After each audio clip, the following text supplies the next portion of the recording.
Montero Sport naman tayo. Premium variant nga pala ito, tapos busted na yung DRL nito. So tara, open natin tong headlight. Palitan natin yung DRL niya. So ito, nalagyan ko na nga pala ito ng butyl sealant, tapos naka-ready na rin yung LED driver ng ating LED strip na ipinalit dyan. Tapos ito na, naisara na yung ating headlight. Kita nyo, maayos pa rin yung mga channel nya para hindi nabuksan. Tapos ito yung itsura nya. So ito nga pala, meron siyang dim mode.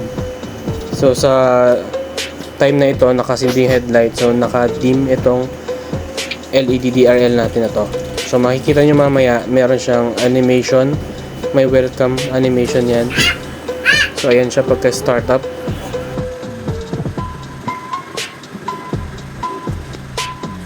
Park light po yun, sir. Okay. Tapos hazard po.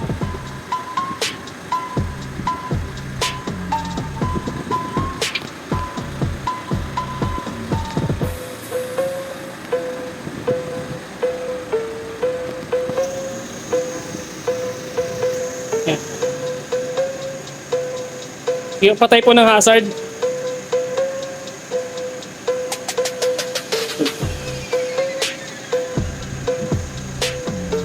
Pa nga pala ng Pangasinan si sir. So in-schedule namin itong araw na ito para sa replacement ng kanyang DRL. Balik po sa DRL. So kung interested din kayo magpagawa, message nyo na ako. Garage 58 Retrofit Works. By schedule nga pala yung gawaan natin dito.